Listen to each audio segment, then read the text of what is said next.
Bien, on va y aller pour respecter l'horaire.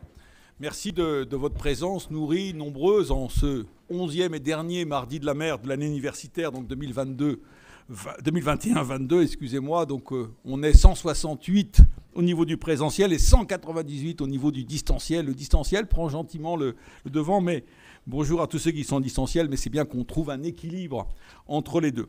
Donc nous avons aujourd'hui le plaisir d'accueillir Emmanuel Lincaud, que Eudes Riblier, le président de l'Institut français de la mer, va nous présenter, qui est un enseignant de l'Institut catholique de Paris. Donc je suis tout particulièrement heureux que c'est la deuxième ou troisième fois, je crois, en 10 ou 11 ans, que nous avons un enseignant de la catho qui intervient. On a eu le père Quesnel sur la représentation de la mer dans les grandes religions mythologiques. On a vu le recteur Canet en son temps sur mer et littérature.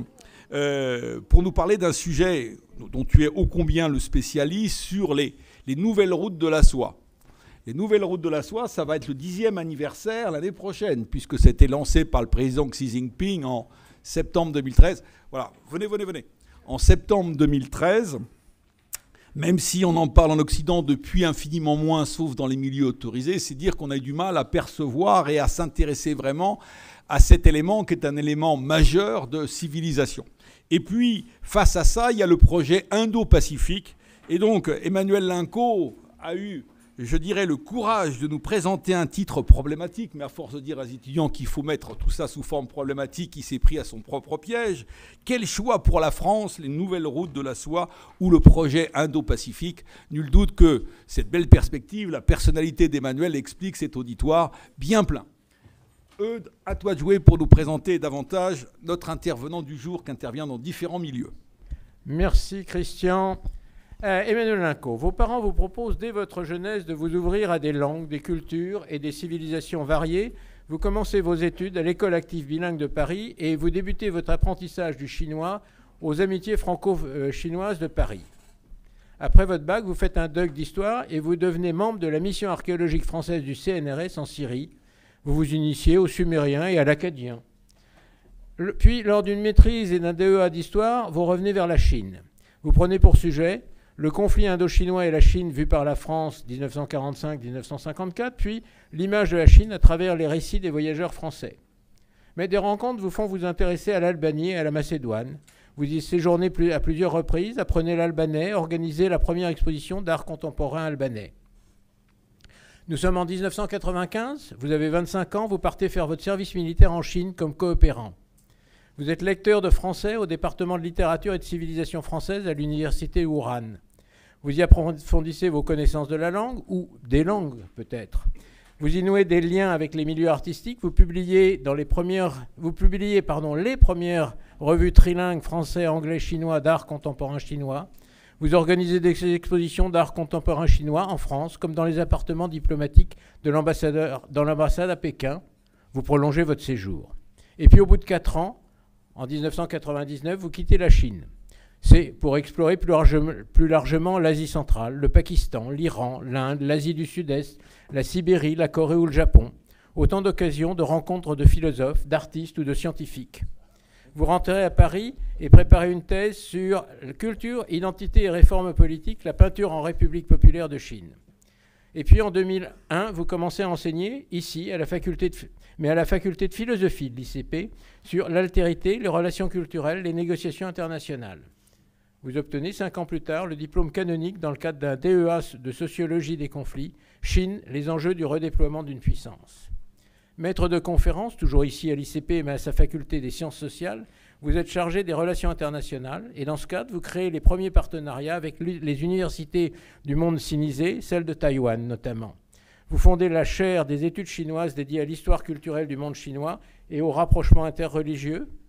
En 2011, vous soutenez votre habilitation à diriger des recherches à l'École des hautes études de sciences sociales. Et puis en 2015, vous êtes promu professeur à la faculté des lettres de l'ICP. Vous y créez le cursus Asie et Master et le Master Stratégie muséale et gestion de projet axé sur les enjeux géopolitiques du patrimoine. Vous êtes ou vous avez été professeur invité dans de nombreuses universités un peu partout en Europe, en Chine continentale, à Taïwan, aux États-Unis. Depuis 2007, vous intervenez régulièrement auprès de l'Élysée et de Matignon dans la préparation des visites d'État ou des discours officiels en Chine et vous conseillez de grands groupes dans leurs relations avec ce pays. Vous écrivez et publiez régulièrement. Votre dernier ouvrage Chine et terre d'islam, un millénaire de géopolitique est édité aux presses universitaires de France.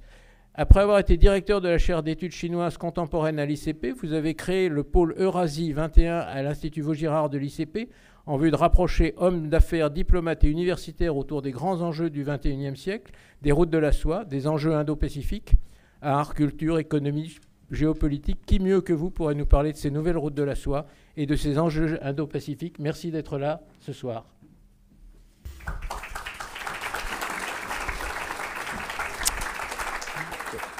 Merci, Monsieur le Président, de cette présentation élogieuse. Je ne sais où vous avez trouvé tout cela, mais c'est très, très impressionnant. Que vous m'avez envoyé. Oui, certainement. Oui. Vous êtes bien renseigné, en tout cas. Et merci à Christian, bien sûr, de sa sollicitation. Alors, c'est un sujet auquel nous avions pensé l'année dernière en plein confinement. Et comme je disais en aparté, alors que j'étais dans la forêt de Saint-Germain-en-Laye, Christian m'a téléphoné pour définir un sujet. Donc, voici le sujet en question, 1 an plus tard, si vous voulez.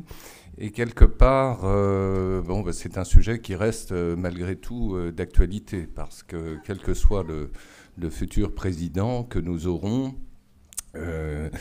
l'un ou l'autre de ces sujets et de ces choix en termes de stratégie, évidemment, se posera.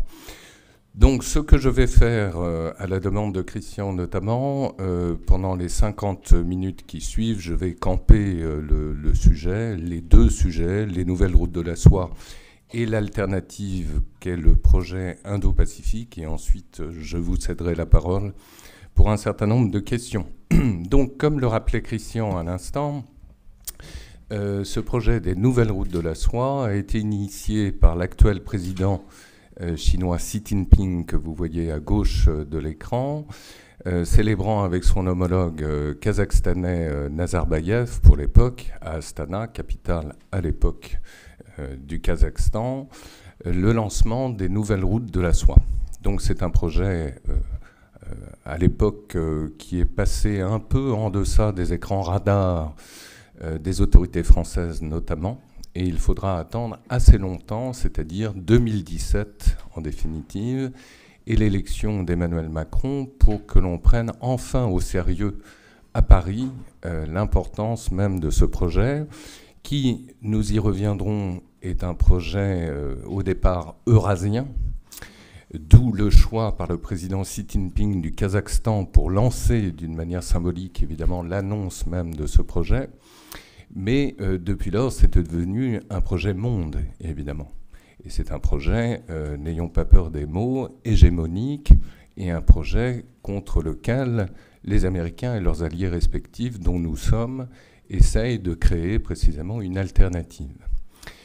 Et donc, ce projet, en définitive, a, dès le départ, donné le là d'une nouvelle grammaire des relations internationales. Donc c'est un projet évidemment fondateur à tout point de vue, y compris pour la Chine, dans la redéfinition de sa politique étrangère même.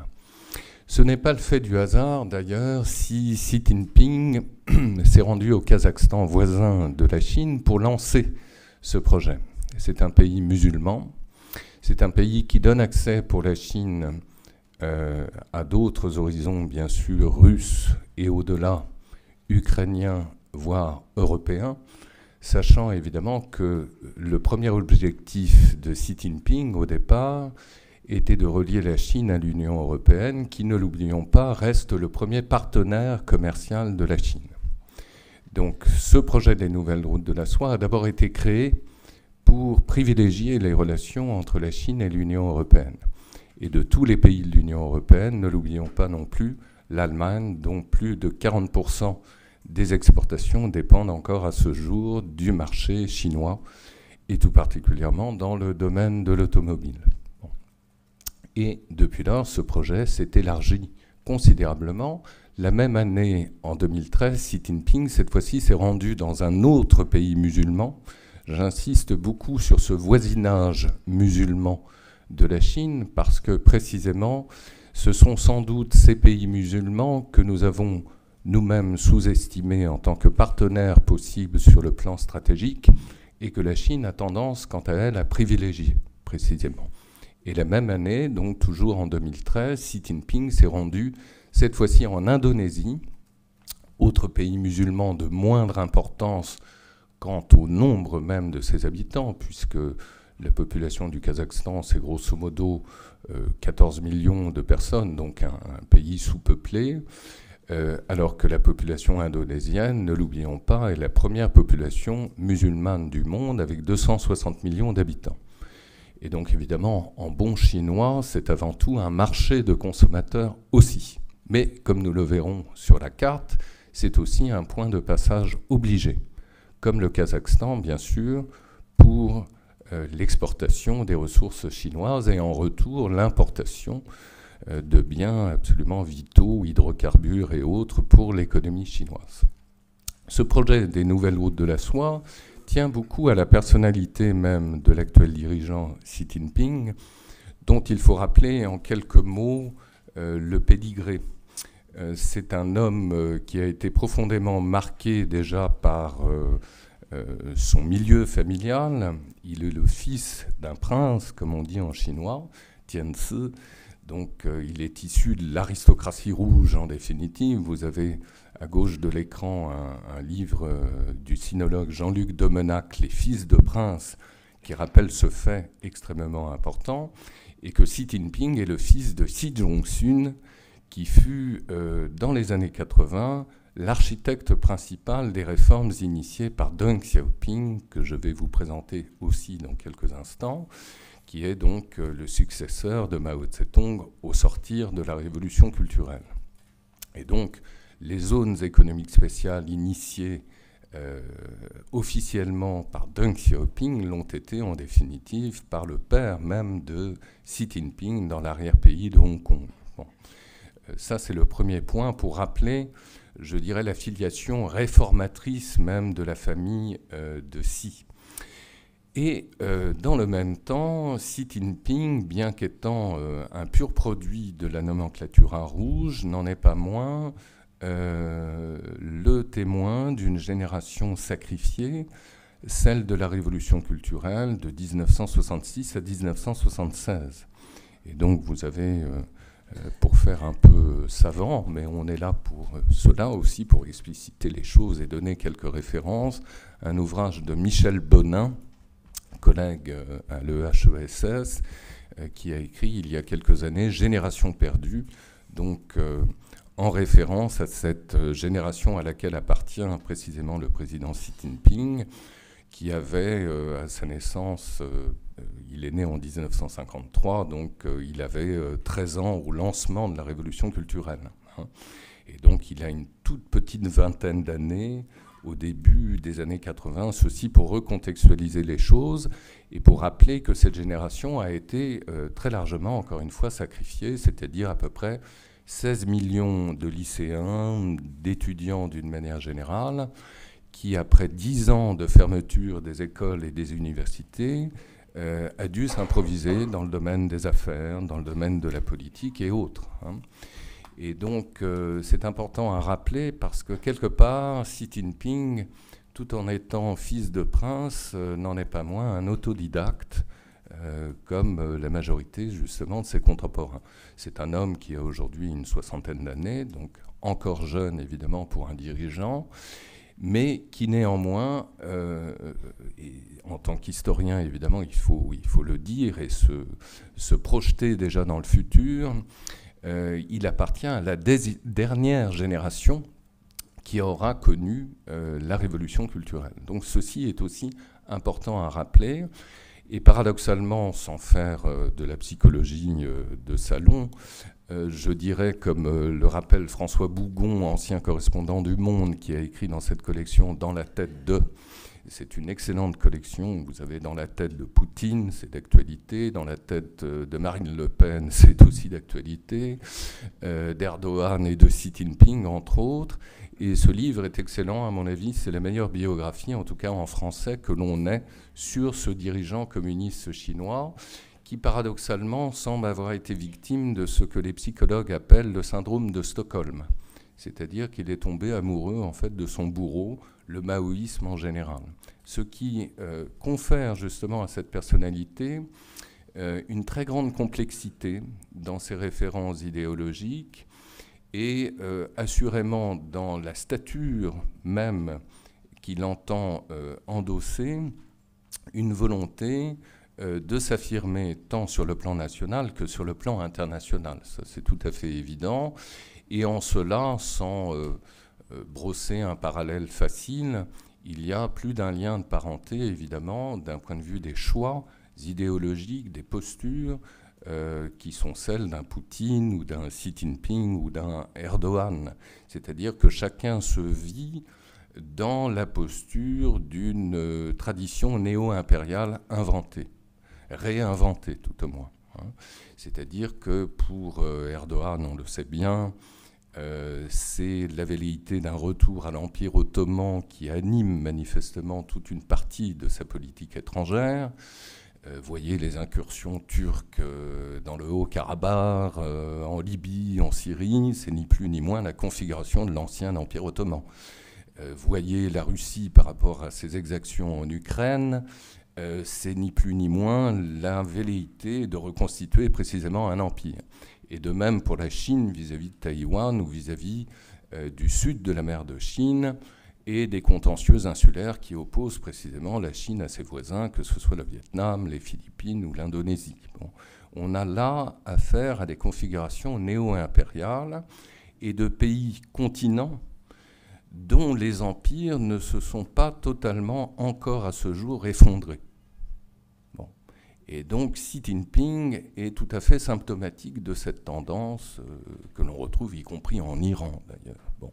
Donc ça c'est tout à fait intéressant et rappeler par là même que Xi Jinping est assurément l'incarnation à la fois d'une tradition néo-impériale mais aussi une volonté d'affirmer une forme de révolution conservatrice.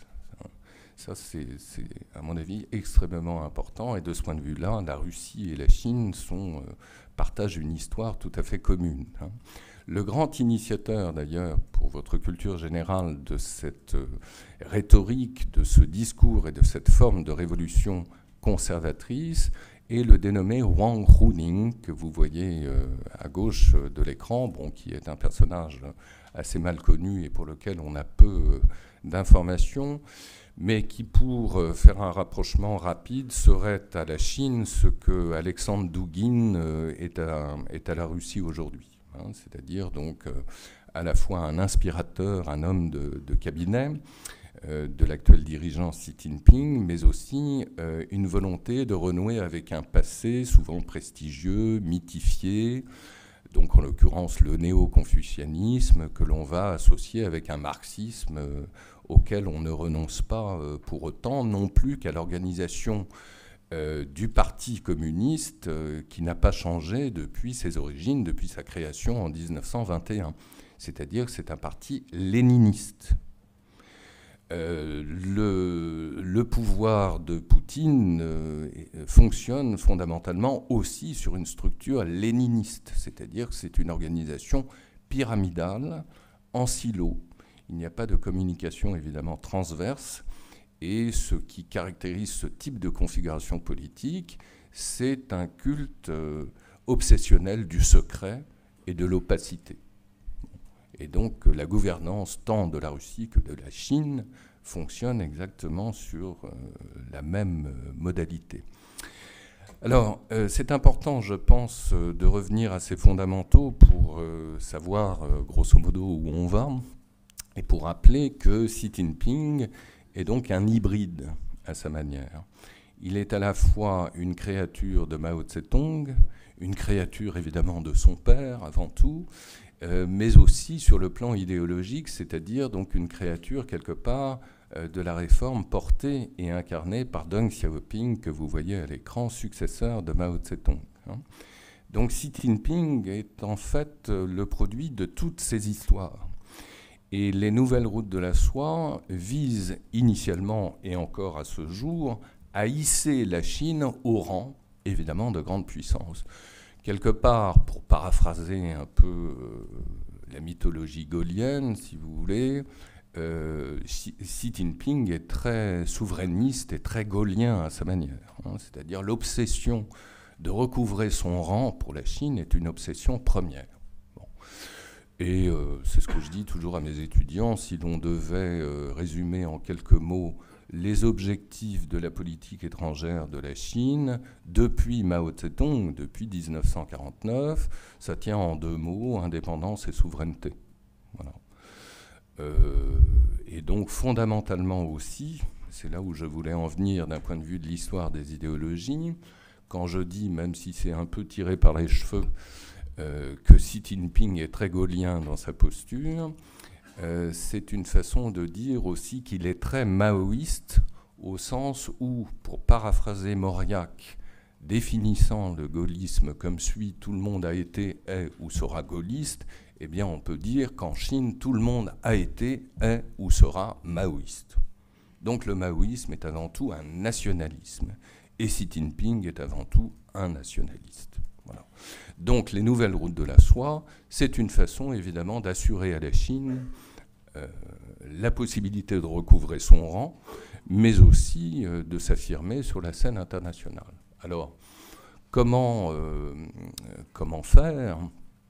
Eh bien, par la réinvention de toutes sortes de pratiques et d'institutions diverses. Et en cela, la Chine, avant même l'arrivée au pouvoir en 2012 de Xi Jinping, a été à l'origine de la création d'un très grand nombre d'outils au sens large sur le plan institutionnel. Non seulement la Chine a réussi à siniser un grand nombre d'institutions internationales déjà existantes, on l'a vu en pleine Covid, alors que le directeur de l'OMS, un Éthiopien, était manifestement aux ordres du Parti communiste chinois, en taisant justement la gravité de cette pandémie, de même que l'OACI, autre instance internationale dépendant de l'ONU, directement tenue et dirigée par un diplomate chinois de carrière. Bon, outre ces instances internationales sinisées, la Chine en a créé d'autres, a créé ses propres instances internationales. Je ne vous apprends rien, ce sont les BRICS, à partir de 2004. Alors, pas que la Chine, bien sûr, la Russie, le Brésil, etc.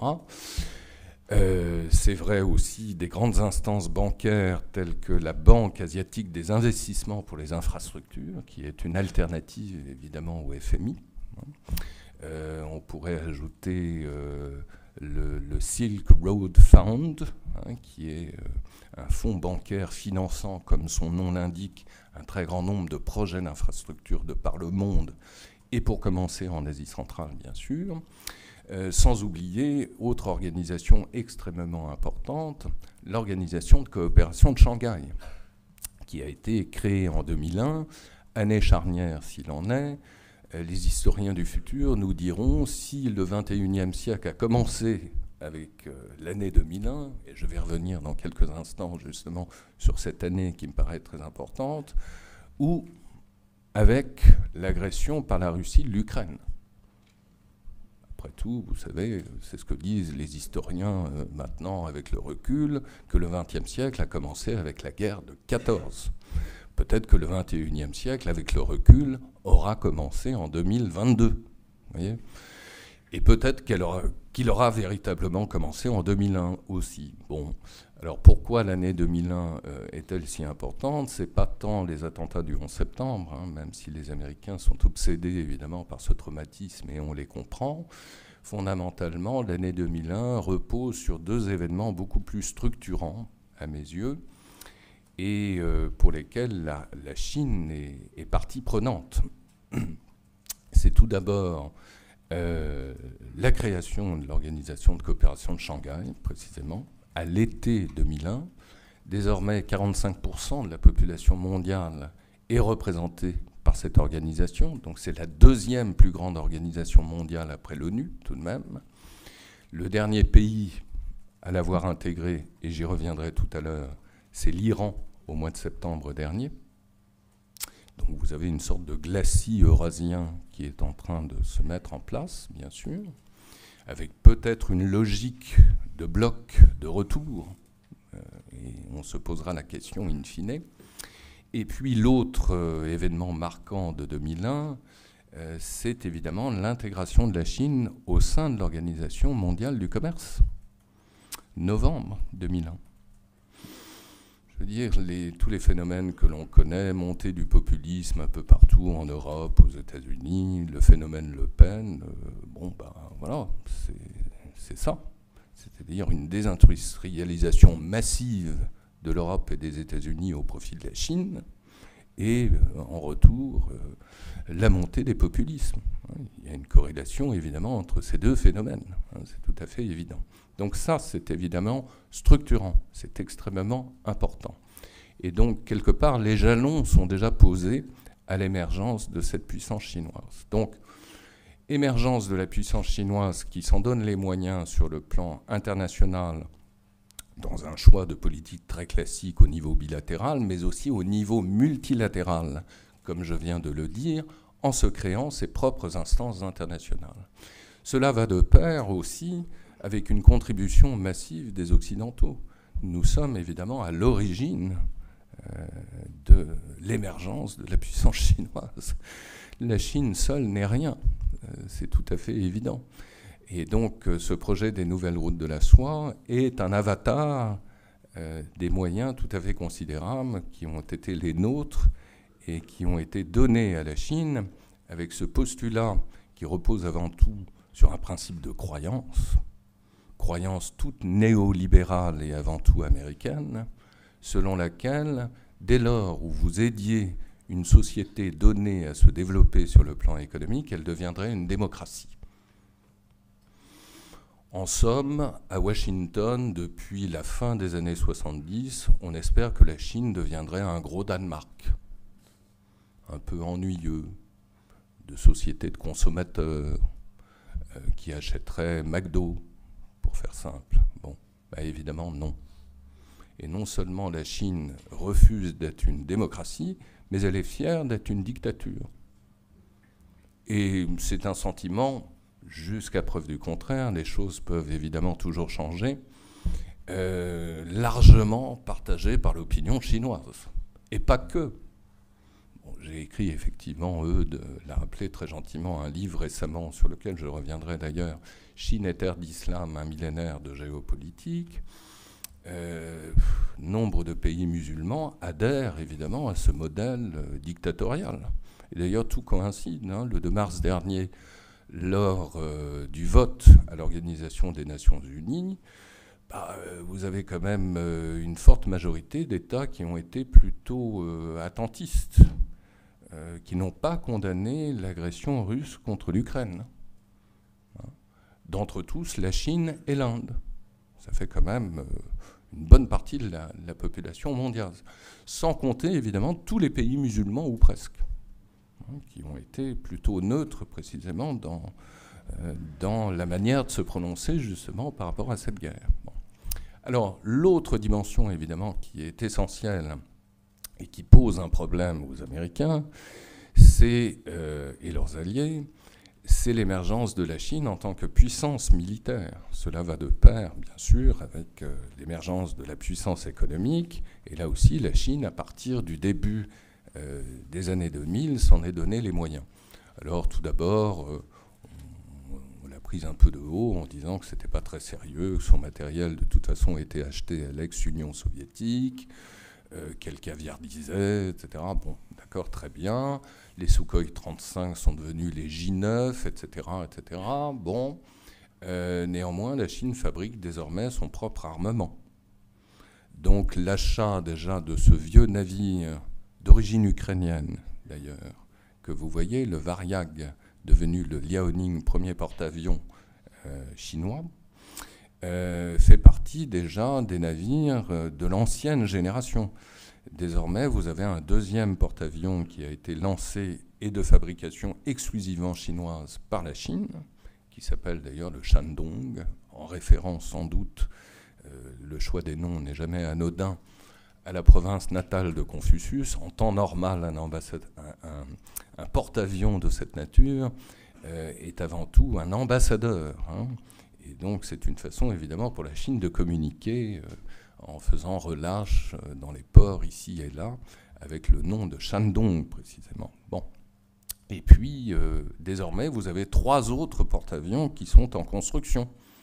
C'est-à-dire que d'ici 10 ans, on aura 5 porte-avions. Bon. Alors, ce n'est pas encore le nombre de porte-avions de la flotte américaine. Les Américains, vous le savez, nous sommes au mardi de la mer, donc vous savez cela par cœur. Les Américains ont 11 porte-avions. Bon. Donc, c'est la moitié. Mais en même temps, on le sait, c'est un peu comme les cuirassés jusqu'à la fin de la Seconde Guerre mondiale.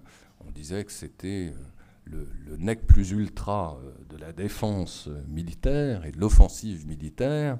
Ça tend à être totalement obsolète. C'est-à-dire que vous avez des drones de nouvelle génération qui vous coulent un porte-avions en 3 secondes. C'est plus le problème. Bon. Donc, quantitativement, c'est une flotte qui devient importante. Et d'après tous les experts, cela concorde.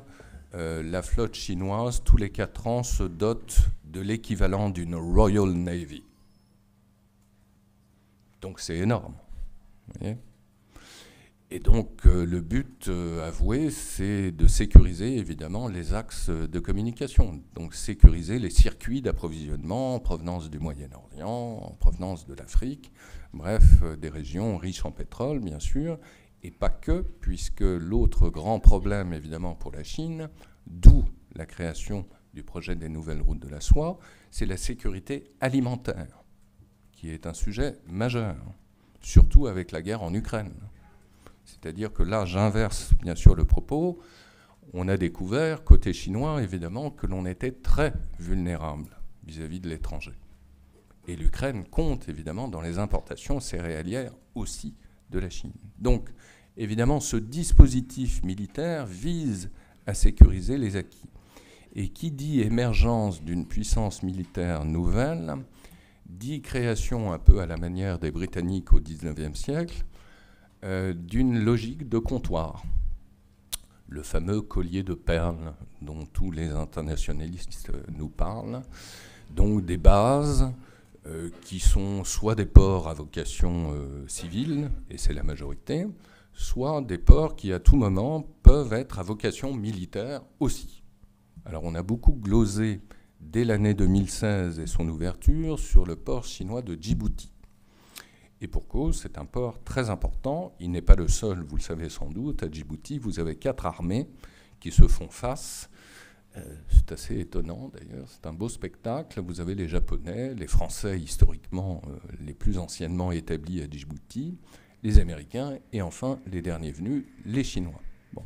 Alors c'est la base la plus importante et stratégiquement, y compris pour les Occidentaux, comme vous le voyez sur cette carte, elle permet de sécuriser un axe majeur via Bab el-Mandeb, le canal de Suez. Bon. Et donc le contrôle des passages, c'est le b.a.-ba évidemment de toute stratégie, s'avère absolument vital. Vous avez 2 passages dans le contexte stratégique actuel et même d'hier qui comptent d'un point de vue du contrôle même de l'économie mondiale. C'est Suez, bien sûr, mais aussi, et j'y reviendrai, Malacca. Donc Malacca est à l'Asie ce que Suez est à l'Afrique. Et donc la présence de la Chine aux portes de Suez n'est pas en soi une surprise, bien sûr. Ce que l'on oublie trop souvent, c'est que ces nouvelles routes de la soie ne sont pas que des axes maritimes, bien sûr. Vous avez des axes terrestres et la nécessité aussi pour la Chine de sécuriser ces axes terrestres dans son étranger proche et tout particulièrement en Asie centrale, c'est-à-dire dans les régions périphériques du Xinjiang que vous voyez sur la droite de la carte, avec l'installation d'une base au Tadjikistan, dont la presse occidentale ne parle que très peu, et à tort. Et c'est une base importante qui permet manifestement aux Chinois d'opérer, évidemment avec l'autorisation du Tadjikistan, sur le territoire tadjik même, mais aussi au-delà en Afghanistan. Et pour des opérations à la fois de contrôle des narcotrafics, c'est un vrai sujet qui touche aussi la Chine, d'autant plus que symboliquement, ne jamais oublier que le déclin de la puissance impériale chinoise au XIXe siècle est lié évidemment à la question de la guerre de l'opium. Donc, évidemment, d'un point de vue des imaginaires politiques, la question de la drogue est une question cruciale en Chine et d'un point de vue des opinions. Bon.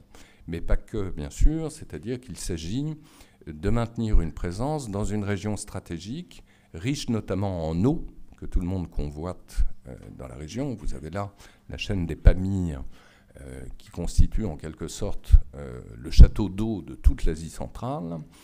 Et d'autre part, c'est une région que d'autres acteurs internationaux convoitent, et notamment les Indiens, alliés des Américains.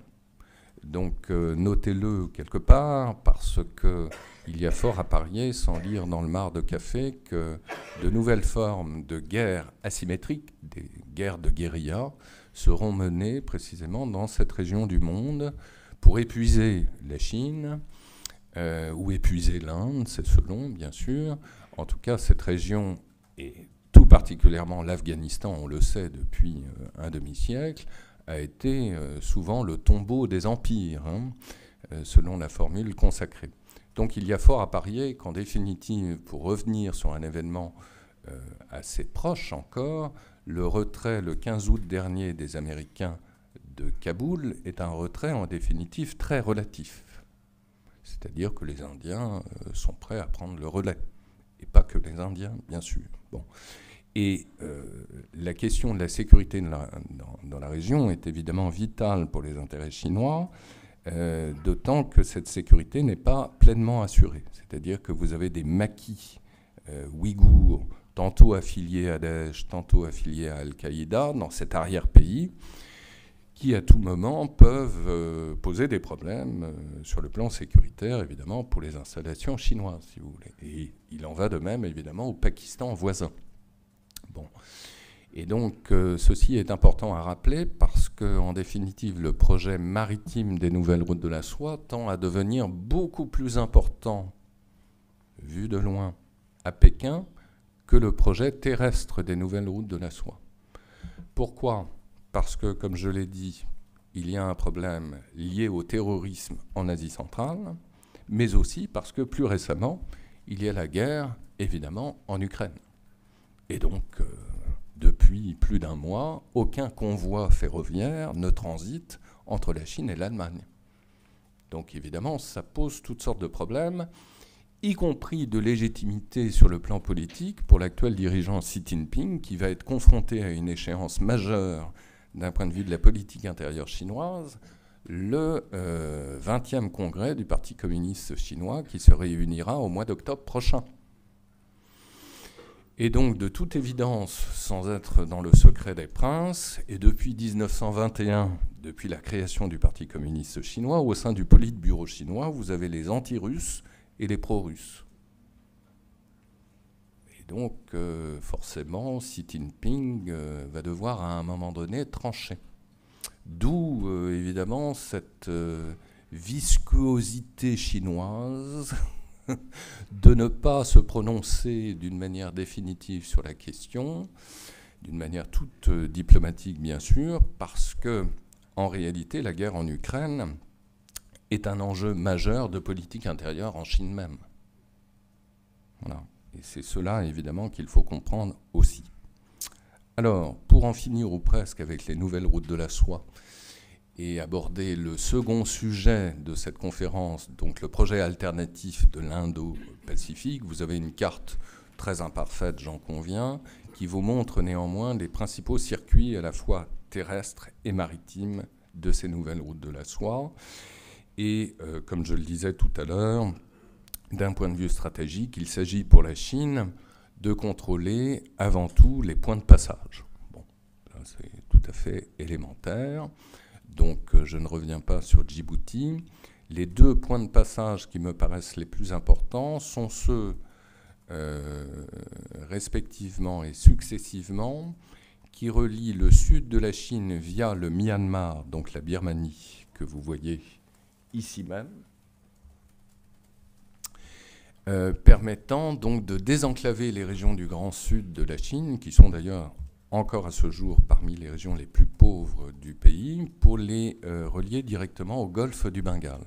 Donc premier couloir stratégique sino-birman, permettant par là même, et c'est la chose plus importante encore à retenir, de contourner ce que l'on appelle le dilemme de Malacca. Donc Malacca, encore une fois, est ce détroit à travers lequel le tiers du trafic mondial transite. Le tiers. Donc c'est l'aorte, je dirais, de l'économie mondiale. Vous coupez cette aorte, l'économie chinoise s'effondre. C'est aussi simple que ça. Donc comment créer une alternative? Vous ouvrez un couloir alternatif, le couloir stratégique sino-birman. CQFD, le régime birman, et depuis toujours, est aux ordres de Pékin. La dame Aung San Suu Kyi n'y a rien changé, évidemment. Pourquoi? Parce que vous avez là une prise directe pour les autorités chinoises sur le golfe du Bengale, qui d'ailleurs, soit dit en passant, pose un problème de sécurité stratégique à l'Inde, qui est à la fois menacée sur son flanc oriental, comme vous le voyez, donc la Birmanie pro-chinoise, sur son flanc méridional, puisque le Sri Lanka est aussi affidé à la Chine, mais aussi sur son flanc septentrional, à travers l'exemple du Pakistan. Donc là aussi, autre b.a.-ba de la stratégie, se mettre toujours dans la peau de l'autre, et l'autre indien en particulier. Et vous voyez très clairement que l'Inde est encerclée. Bon. Et ceci va nous permettre justement d'aborder l'autre volet de cette discussion, le volet indo-pacifique. Comment précisément l'Inde cherche à désenclaver à son tour cette configuration géopolitique qui lui est fondamentalement hostile. Mais avant d'y venir, deuxième corridor stratégique répondant au dilemme de Malacca, le corridor sino-pakistanais. Vous voyez, qui, dans une logique de revers d'alliance, permet de relier l'oasis de Kashgar en pays ouïghour contrôlé par la Chine dans la province du Xinjiang au port de Gwadar dans le golfe d'Oman. Le port de Gwadar est un port officiellement à vocation civile, entièrement équipé par les Chinois et permettant désormais de capter le pétrole à la fois iranien et en provenance de l'Arabie saoudite pour l'acheminer directement par des réseaux de pipeline via le Pakistan vers la Chine. Donc, deuxième réponse alternative au dilemme de Malacca. Bon. Donc, pour contenir, pour endiguer précisément la Chine, dont l'une des régions les plus cruciales, et on comprend d'autant mieux pourquoi, est précisément la province de Xinjiang, province musulmane ouïghour, puisqu'elle ouvre à la fois sur l'Asie centrale et sur le subcontinent indien. Et donc, pour empêcher cette forme d'encerclement pour l'Inde, eh bien, celle-ci a souscrit très tôt à un projet alternatif, le projet Indo-Pacifique. Même si cela m'a échappé, ne jamais oublier par ailleurs, et cela explique en grande partie l'état de rapprochement entre Moscou et Pékin, la volonté aussi pour la Chine de développer un autre axe d'acheminement, toujours à destination privilégiée de l'Union européenne, l'axe des pôles, qui est un autre axe des nouvelles routes de la soie, bien sûr, et réchauffement climatique oblige, dégel des glaces, possibilité désormais donc pour la Chine de privilégier un itinéraire beaucoup plus court que celui transitant précisément par Malacca, encore une fois. Donc là, vous avez encore une autre alternative qui n'est pas encore pleinement honorée, mais qui pourrait l'être évidemment à très court terme, sachant que en bon stratège né, les Chinois, depuis des années, ont établi un accord de libre-échange, et c'est le premier avec l'Union européenne, avec le petit État de l'Islande. C'est tout à fait évident. Vous voyez, l'Islande, c'est au milieu de l'océan Atlantique. C'est une façon, évidemment, de créer un hub chinois au milieu de l'Atlantique pour redistribuer justement les marchandises à destination tantôt de l'Union européenne, tantôt de l'Amérique du Nord. Bon. Donc cette autre voie alternative qui n'est pas encore totalement d'actualité, pourrait le devenir très rapidement aussi, ne pas la sous-estimer. Donc, venons-en, cette fois-ci, histoire de représentation, à la représentation indienne quant à la menace chinoise. Et donc, très tôt, l'Inde, c'est-à-dire à partir de 2007, s'est rapprochée des pays que vous voyez de couleur bleue, l'Australie, le Japon et les États-Unis, en créant le Quad. Autrement parfois appelé le QSD, acronyme affreux qui désigne le Quadrilateral Security Dialogue. Bon. Et le QSD se réunit en moyenne une fois l'an, et notamment en Inde, autour d'une plateforme de rencontre que l'on appelle le Resina Dialogue, les derniers ayant été présidés évidemment par l'actuel Premier ministre Narendra Modi. Et d'une manière tout à fait évidente, vous avez là une logique d'endiguement.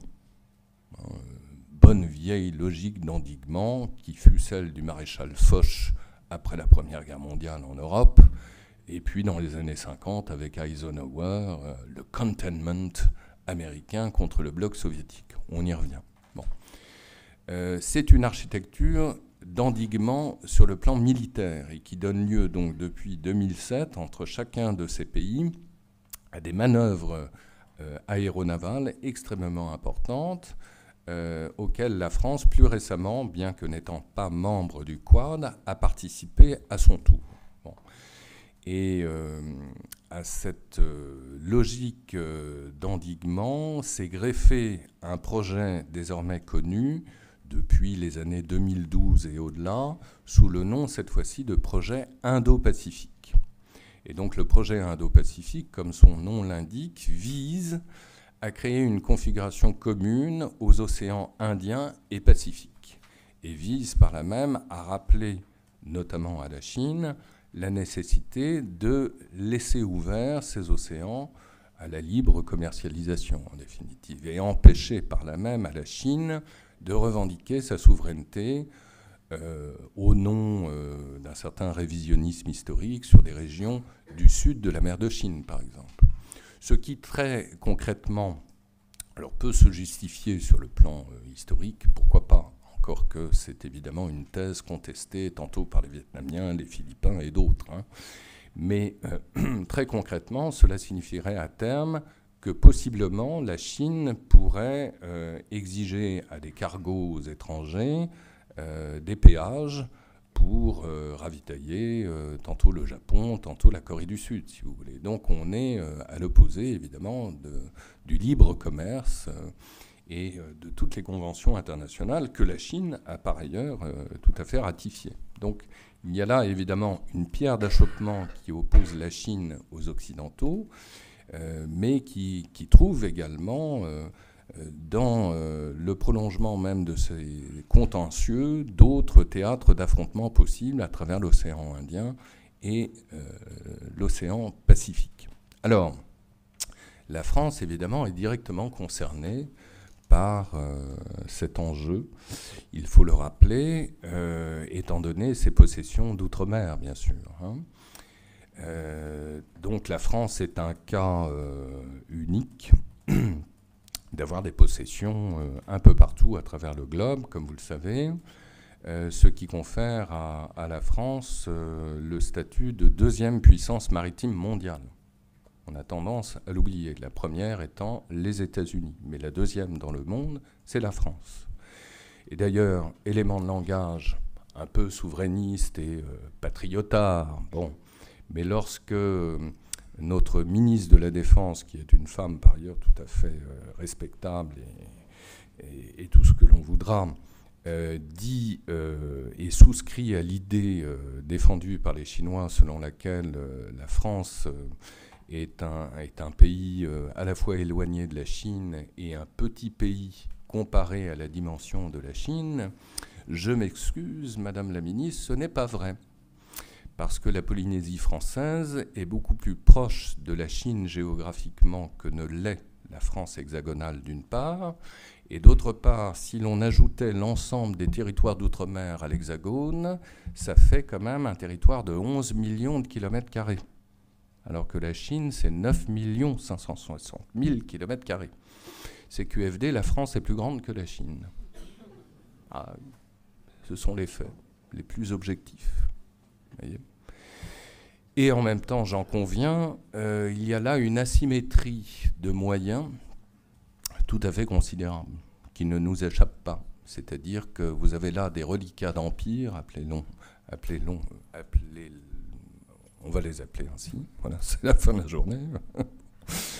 Et donc la France, raisonnablement, n'a pas les moyens de sanctuariser l'ensemble de ce très vaste territoire, qui est riche à la fois en ressources halieutiques, bien sûr, mais aussi en ressources minérales de toutes sortes, sachant que lorsqu'on lit un peu la littérature spécialisée, les futures terres rares se trouvent précisément dans les abysses. Et la France est là, assise sur un tas d'or, véritablement. Hein, et pas seulement ces petites particules dans les océans que l'on appelle les nodules, qui équivaudraient, si vous voulez, aux terres rares, qui sont nécessaires à la fabrication de nos iPhones, nos portables et autres. La France aussi est en possession de gisements de gaz, c'est d'actualité, n'est-ce pas, et de pétrole absolument colossaux, notamment au large des îles Éparses, c'est-à-dire au nord de Madagascar, qui appartiennent à la France, et dont les gisements équivaudraient à ceux en gaz du Qatar et du Turkménistan réunis. Donc quand on nous dit qu'on dépend du gaz russe, je veux bien, mais bon, il suffit de se renseigner un peu, quoi. Hein, bon. Toujours est-il que la France n'a pas effectivement les moyens militaires de son action. Ça, c'est tout à fait évident, c'est-à-dire que c'est beaucoup trop vaste pour un pays qui ne fait pas le poids par rapport à cette immensité. Soit dit en passant, la Polynésie française, en termes d'échelle, et c'est une mauvaise carte, je m'en excuse, parce qu'elle n'a pas d'échelle, donc elle nous donne comme ça un vague aperçu sur l'immensité même de ce territoire. La seule Polynésie française est l'équivalent de l'Union européenne en superficie. C'est gigantesque. Et nous avons deux malheureuses corvettes pour surveiller l'ensemble de ce très vaste territoire, ou quasiment. Bon. Donc, que faire ? Eh bien, répondre évidemment aux conditions et aux problèmes auxquels d'autres acteurs sont confrontés. Le problème numéro 1 identifié comme tel, c'est le problème de l'expansion chinoise. Bon. Donc, ceci explique évidemment en retour un rapprochement assez inédit entre la France et l'Inde, et il ne vous a pas échappé que la France a vendu des Rafales à l'Inde. Plus récemment, elle en a vendu également à l'Indonésie, ce qui explique donc qu'il y a pour l'ensemble de ces pays un intérêt manifestement à se rapprocher de puissances militaires moyennes telles que la France pour essayer précisément de contenir cette expansion chinoise sans nécessairement faire le jeu des États-Unis. Vous voyez, toujours la voie médiane à chercher. D'un point de vue de la théorie des relations internationales, ce qui est très intéressant, c'est de voir que cette opposition entre projets terrestres d'une part et projets maritimes nous a fait redécouvrir deux grands théoriciens que l'on croyait définitivement enterrés. John Mackinder, que vous voyez à gauche, britannique de son État, qui à la fin du XIXe siècle évoque la possibilité pour de grandes puissances terrestres d'être au centre du jeu des relations internationales. Il évoque d'ailleurs, il est le premier à employer cette formule, le Heartland, donc les puissances qui seraient donc en capacité de contrôler des espaces terrestres. Il évoque d'ailleurs le rôle de la Russie à ses yeux, qui deviendrait la puissance majeure du XXe siècle à venir. Et puis son rival sur le plan théorique, l'Américain Alfred Mahan, obsédé par la puissance britannique et qui tend à convaincre ses contemporains de développer un aéronaval américain pour contrôler les mers. Et dès lors où vous contrôlez les mers, et il le développe précisément dans l'une de ses thèses, eh bien, vous deviendrez à votre tour grande puissance à la manière de la Grande-Bretagne. Donc, lui, en revanche, oppose à la théorie du Heartland la théorie du Rimland. Donc, vous contrôlez précisément les espaces périphériques et les espaces maritimes. Donc, la France, manifestement, a souscrit au projet Indo-Pacifique. Au mois de juillet dernier, Emmanuel Macron s'était rendu en Polynésie française et rappelait avec force son intérêt précisément pour l'Indo-Pacifique, sauf que quelques semaines plus tard, comme vous le savez, l'Australie, pourtant alliée de la France, a dénoncé la vente des fameux sous-marins sous la pression des États-Unis. Bon.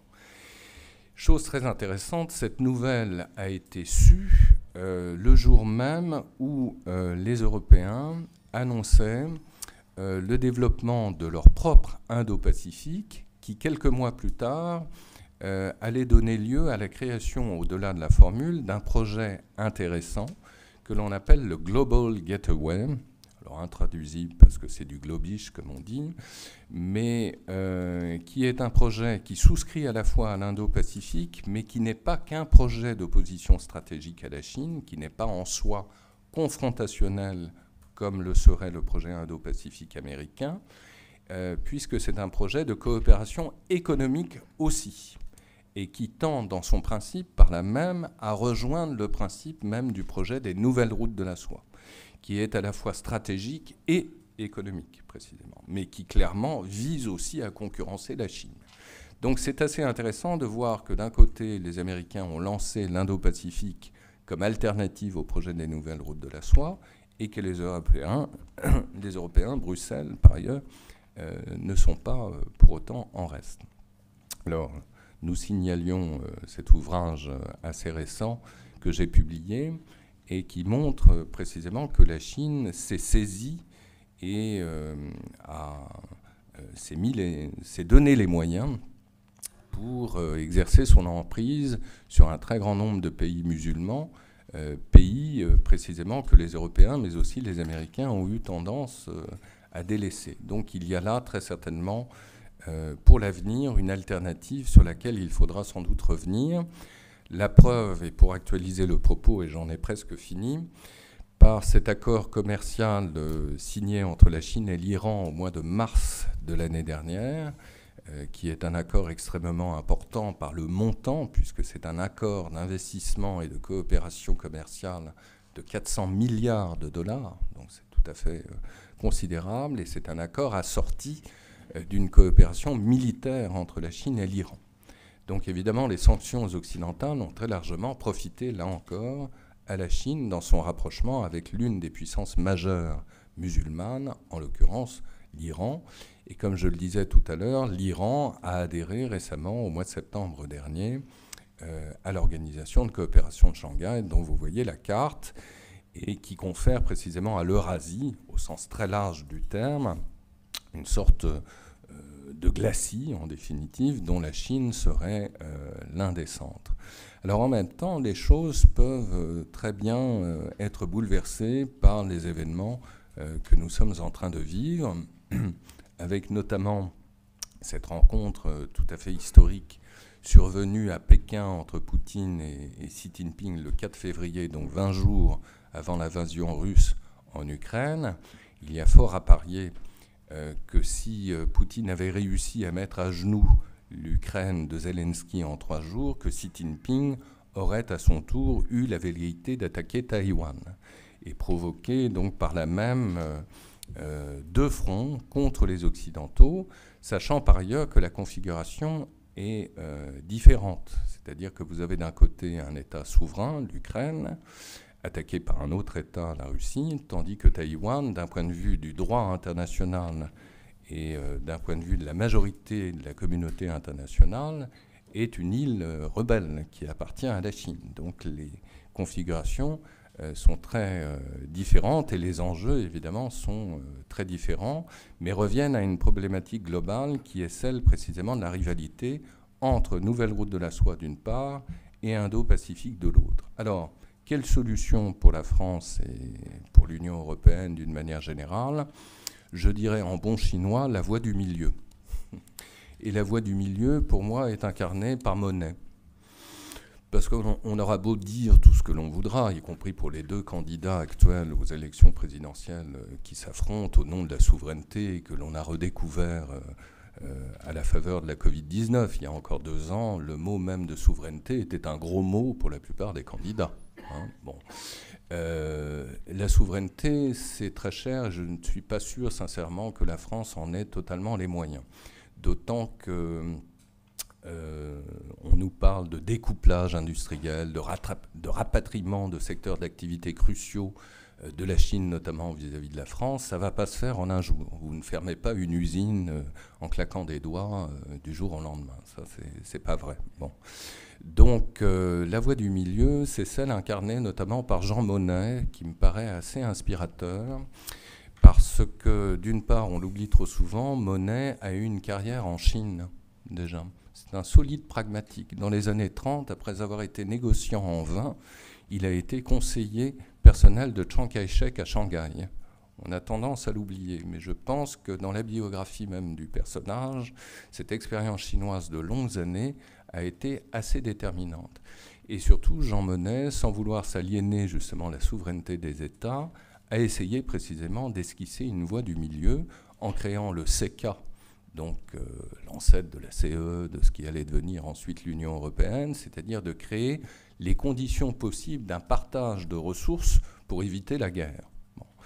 Et l'Union européenne, évidemment, dans son projet même de l'Indo-Pacifique, peut initier justement une autre voie que celle confrontationnelle lancée par les États-Unis contre la Chine, c'est-à-dire une voie certes vigilante vis-à-vis de la Chine, mais une voie tout de même de coopération, sachant, et ça, de ce point de vue-là, je suis pour ma part très gaullien, je reste convaincu, bien sûr, que les hommes passent, les institutions passent, les régimes passent, mais les pays restent. Voilà, merci beaucoup.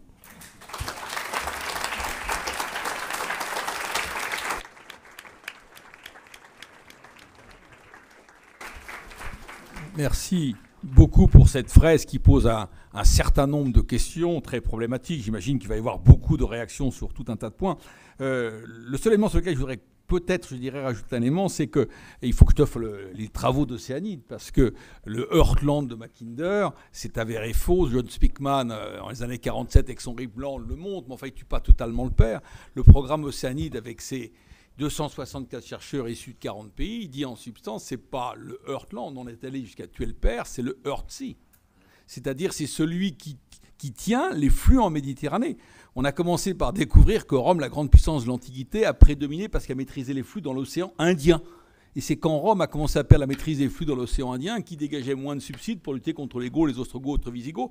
Donc après, on s'est focalisé de manière première sur l'importance de l'océan Indien. Djibouti, c'est ça. Et tenir l'océan Indien, c'est tenir l'Inde. Bien sûr, il y a la voie alternative par Gwandar, etc. Mais je crois qu'aujourd'hui, les Chinois ont compris mieux que les autres, peut-être parce qu'ils ont analysé l'histoire, que qui tient non pas le Heartland, mais le Heartsea tient les choses. On est en train de se rendre compte aussi que finalement, est-ce qu'on n'est pas en train de passer de la géopolitique à la géoéconomie des flux ? Et ce qui montrait d'un certain point de vue que Poutine est un peu décalé, puisqu'il est un peu dans la version Catherine II du XXIe siècle, alors que l'Ukraine ne va pas lui donner les flux qu'il espérait tant. C'est étonnant de voir d'ailleurs un certain nombre d'éléments comme ça. En tous les cas, un très très grand merci. Je crois que ça nous pose vraiment les jalons, avec la spécificité française, effectivement. Donc il y a beaucoup de questions, j'imagine, de réactions. Merci, monsieur le vice-président, futur président de l'Académie de Marine, d'être là avec beaucoup de confrères. Puis j'imagine aussi que l'amiral Houtot de Blainville, ancien chef d'état-major de la Marine, pourra peut-être aussi faire part de quelques éléments, quand vous voudrez. Alors, il y a 2 micros.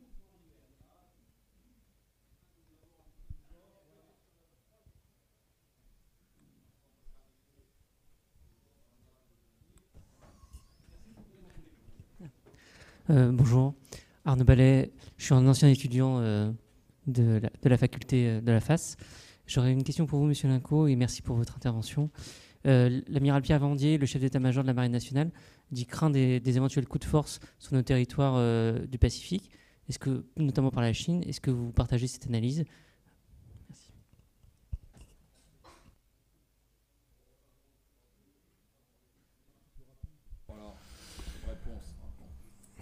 Alors, un coup de force de la Chine dans le Pacifique français, pour le moment, je n'en verrai pas l'intérêt.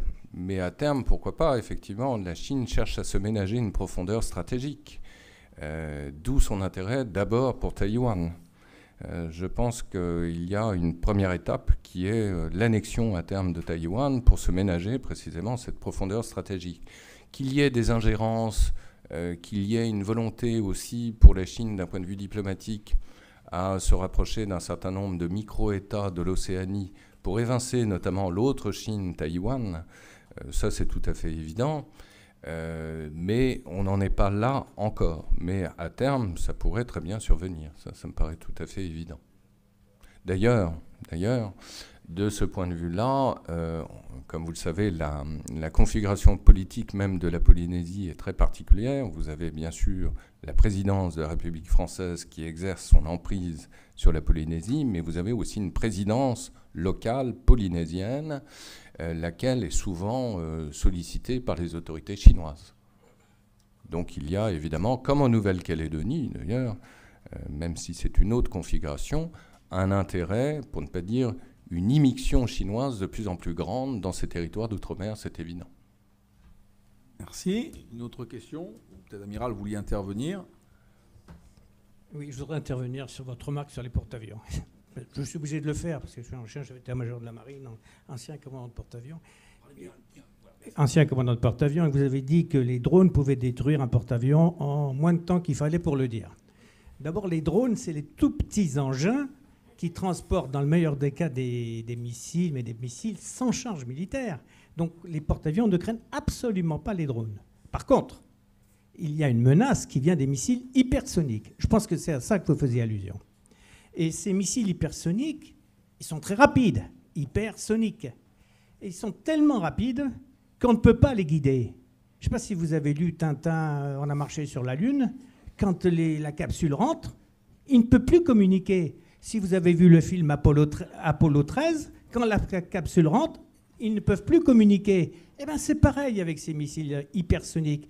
Quand le missile rentre, il ne peut plus communiquer. Et donc, le porte-avions qui est mobile, il peut aller là où il veut et échapper aux missiles. D'ailleurs, les Chinois ne s'étaient pas trompés. Comment appellent-ils ces missiles? Comment appellent-ils ces missiles? Ils ne les appellent pas Carrier Killer, enfin l'équivalent chinois. Ils les appellent Guam Killer, c'est-à-dire les missiles pour détruire l'île de Guam. Pas le bateau qui s'appelle Guam, l'île de Guam.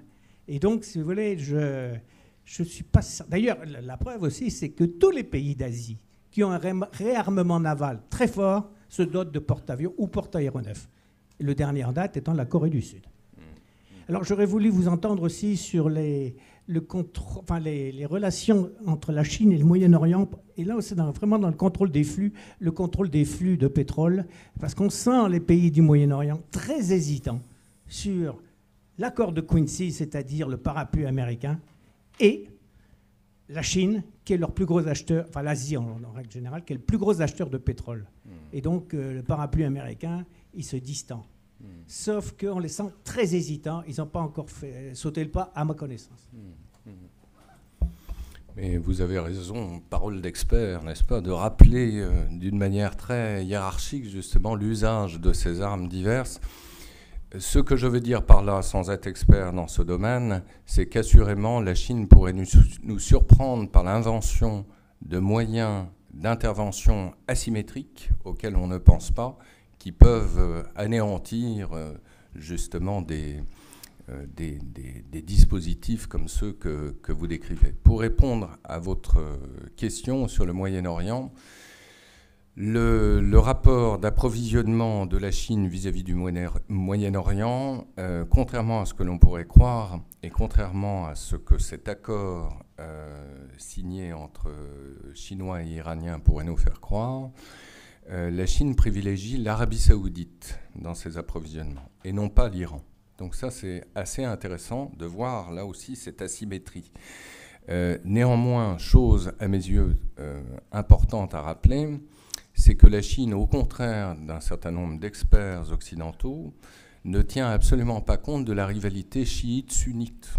C'est-à-dire qu'on a une approche extrêmement pragmatique justement des enjeux et une diversification.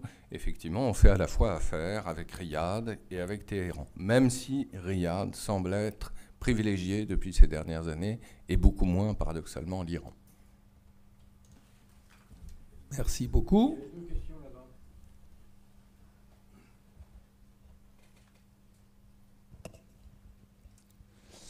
Bonsoir monsieur, Grégoire Marangui, étudiant en licence Histoire-Géographie.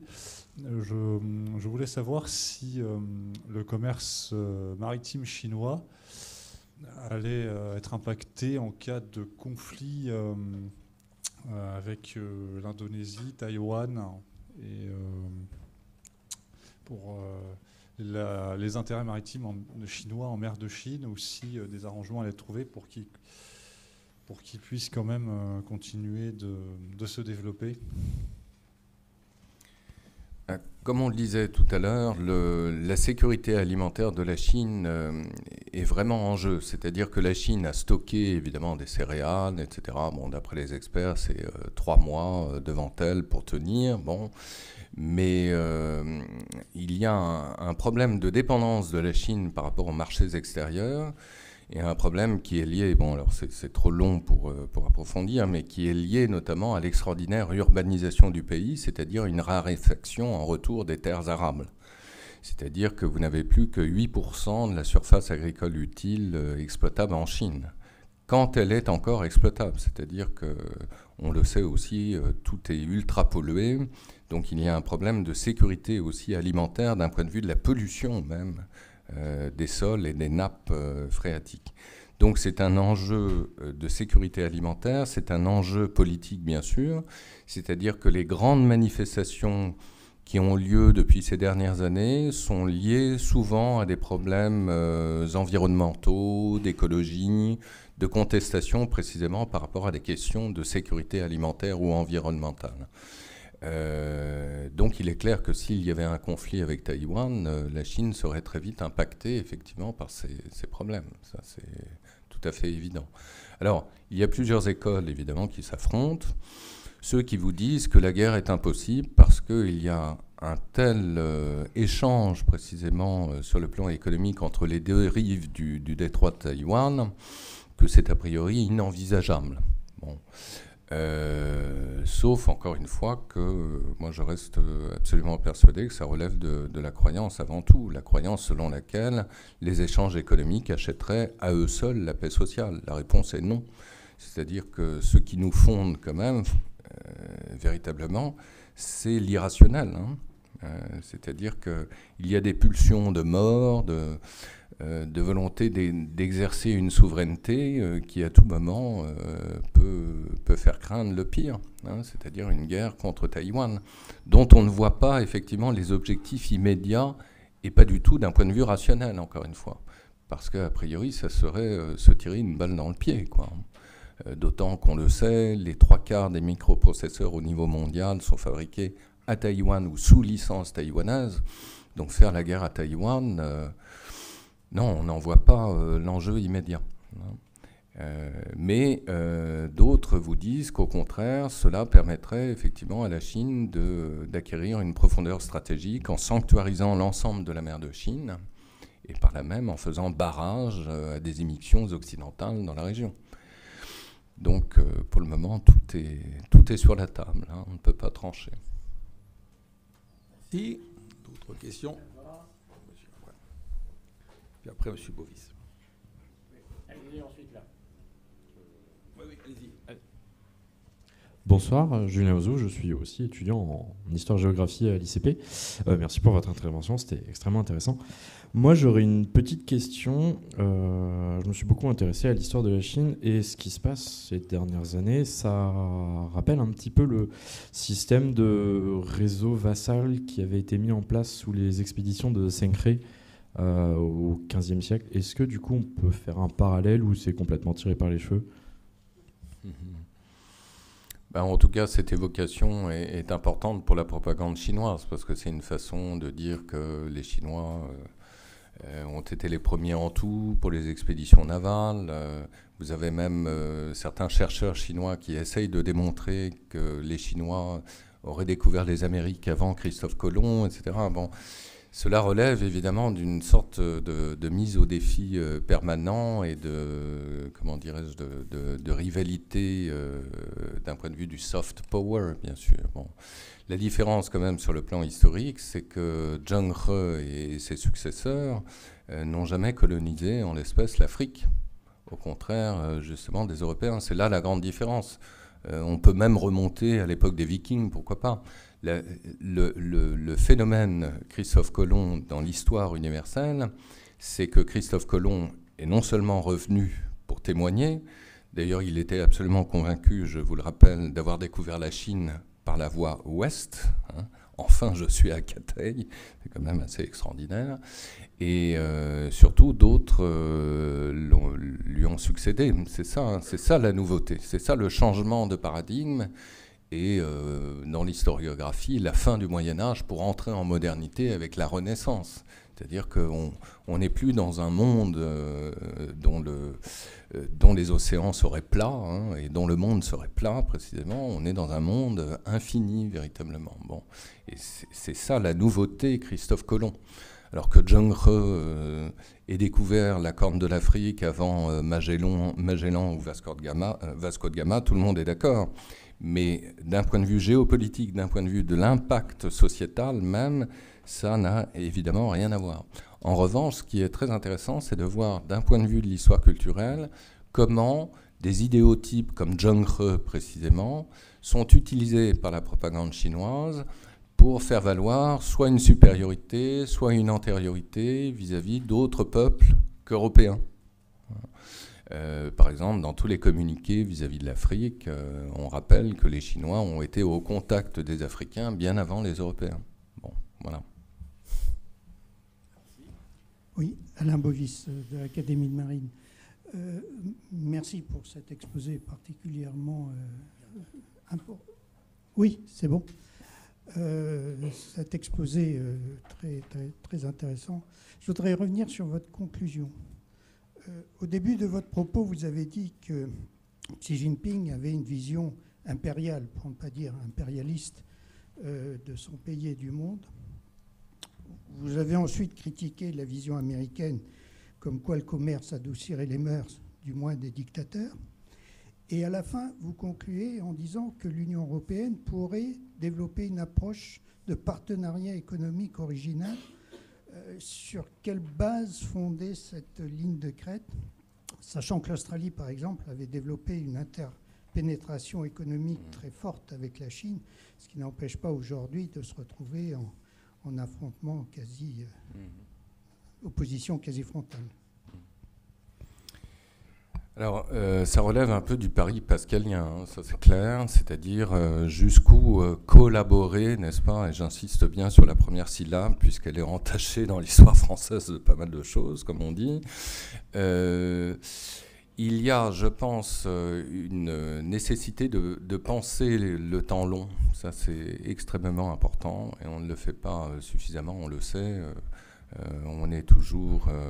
arrêté soit par des échéances électorales, soit par des considérations idéologiques. Et c'est la raison pour laquelle, d'une manière un peu grandiloquente, c'est vrai, je disais qu'il fallait parier avant tout sur les pays et non pas sur les hommes.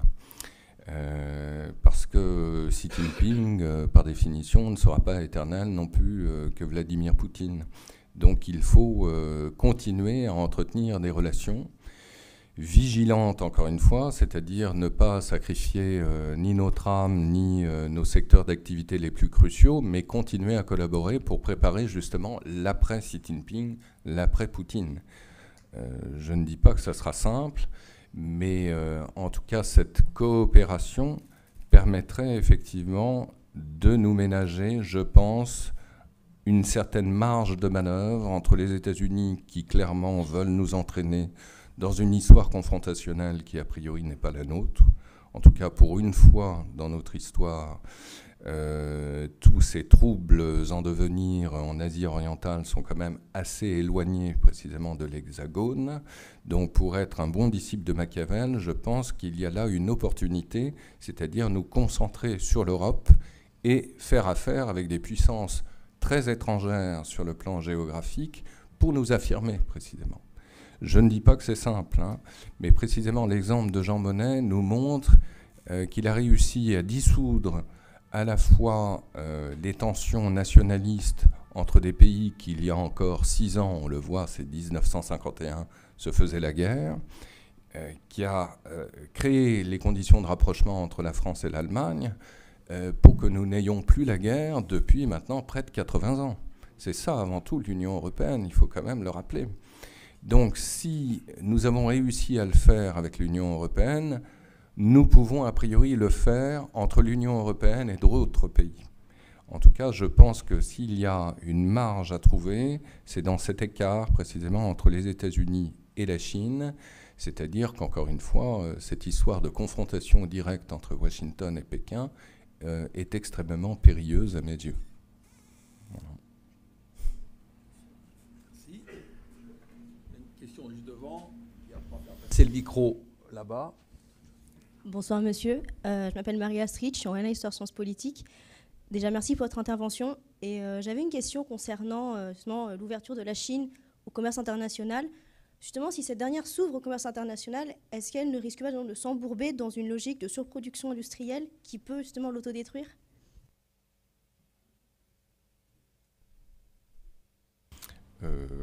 C'est une question océanique. Écoutez, oui, elle s'est ouverte relativement, il faut toujours préciser les choses, depuis ces 40 dernières années, mais elle se referme précisément.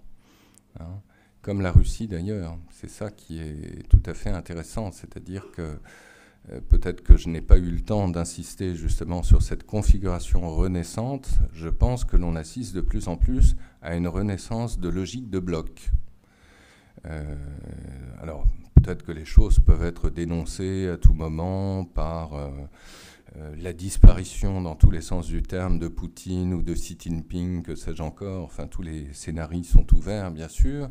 Mais une chose est évidente, c'est que la Chine se ferme de même que l'Occident se ferme à la Chine. Ce qui pose d'ailleurs toutes sortes de problèmes en tant qu'enseignant spécialiste de la Chine. C'est-à-dire que nombre d'entre vous s'intéressent bien sûr à la Chine, et évidemment c'est important, mais quid de la suite ? C'est-à-dire que si vous étudiez la langue d'un pays, si vous étudiez son histoire pour n'avoir plus les possibilités d'y aller, ça pose clairement des problèmes d'objectifs, quoi. Et pourtant, il faut y croire, justement. Je reviens à cette considération initiale, c'est-à-dire préparer l'après. Alors, ça peut prendre beaucoup de temps, c'est un investissement pascalien, encore une fois, c'est-à-dire qu'on n'en verra pas le résultat tout de suite maintenant, mais il faut s'y préparer. Et de même qu'il faut, je pense, sans être grandiloquent là non plus, parier sur l'intelligence. L'autre semaine, il y avait une conférence à laquelle je participais sur l'Ukraine, et je disais, je le répète ici avec force, qu'il est proprement idiot de voir des universités européennes comme l'université de Milan interdire désormais des cours de russe et des cours sur Dostoïevski. C'est complètement aberrant, de même que d'interdire de salles de concert en France des musiciens russes. Je veux dire, s'il y a des gens justement avec lesquels il faut continuer à collaborer, aider, etc., ce sont des artistes, des intellectuels précisément. Ce sont ceux-là précisément qui vont préparer l'après. Voilà, c'est là-dessus justement qu'il faut miser. Alors ça va demander beaucoup d'abnégation, beaucoup de vigilance aussi, parce qu'on sort aussi d'une période tout particulièrement en France de sino-béatitude absolument effarante, bon, qui s'explique aussi par l'histoire, hein, mais je ne donnerai pas de nom, mais on reconnaîtra un certain nombre d'hommes politiques qui ont cédé depuis maintenant 30 ans au mirage chinois comme au mirage russe d'ailleurs, d'une manière absolument consternante, mais vraiment consternante. Hein. Donc là aussi, il faut rester très, très vigilant, mais en même temps bien imaginer que ce qui est beaucoup plus intéressant en Russie, c'est la langue russe, plutôt que Poutine. Ce qui est plus intéressant en Chine, c'est la langue chinoise, ce sont tous les auteurs philosophiques chinois, etc. Voilà, ça restera. Xi Jinping et Poutine, encore une fois, ça ne restera pas. Donc voilà, il suffit d'attendre. Merci. Peut-être une dernière question. Est-ce que nos internautes ont une question ou on donne la parole à la salle pour une dernière question? Enfin, 2 questions alors. On va donner le micro à monsieur. Tout de même une question de nos auditeurs distants, qu'on ne les prive pas totalement. Pourriez-vous revenir sur la guérilla dans les territoires afghans voisins de la Chine et du Tadjikistan?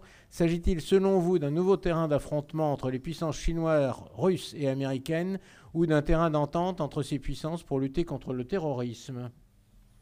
Il faut que tu fasses court parce qu'en fonction de ta réponse, il y aura 2 questions qui pourraient être posées ou pas. Bon. Alors, nouveau théâtre d'affrontement, assurément. Coopération, certainement pas, parce que la Chine elle-même entretient un double discours et un double jeu par rapport à un certain nombre de factions terroristes au Pakistan. Donc, en fait, se reproduit une configuration qu'on avait connue dans les années 80 avec l'invasion soviétique de l'Afghanistan. Et donc, ça va être un théâtre d'affrontement, mais certainement pas de coopération contre le terrorisme international. Merci pour cette belle synthèse. Avant-dernière question. Oui, merci monsieur. Je voulais vous poser une question. Il me semble avoir lu dans la presse que la France avait montré une capacité à projeter des avions de chasse assez loin, y compris dans des territoires importants que vous citez. Ne pensez-vous il pas que c'est une manière de montrer notre détermination à protéger ces territoires également, autres que par voie maritime? Alors le fait c'est ce que je dis toujours à mes étudiants, c'est pas de la poésie, hein, mais à mon avis, la vente d'armes, c'est le meilleur indicateur en termes de relations internationales. C'est-à-dire que les discours des hommes politiques, c'est du vent. On est toujours amis, etc., mais ça ne repose sur rien. En revanche, la vente d'armes, ça c'est important parce que ça vous oblige à terme. Que vous vendiez par exemple des Rafales à l'Inde ou à l'Indonésie, ça veut dire une chose très concrète. D'ici les 40 prochaines années, il n'y aura pas de guerre entre la France et l'Inde ou la France et l'Indonésie. Oui. Des Rafales français. Oui. Aller en Polynésie assez rapidement. Oui. Oui, mais enfin bon. Certes, vous compléterez peut-être tout à l'heure une dernière question, parce qu'il faut qu'on respecte dans l'agenda, en tout cas immédiat, de notre futur président. Bonsoir, Charles Binic, professeur d'histoire-géographie et ancien étudiant à l'AFDL ici.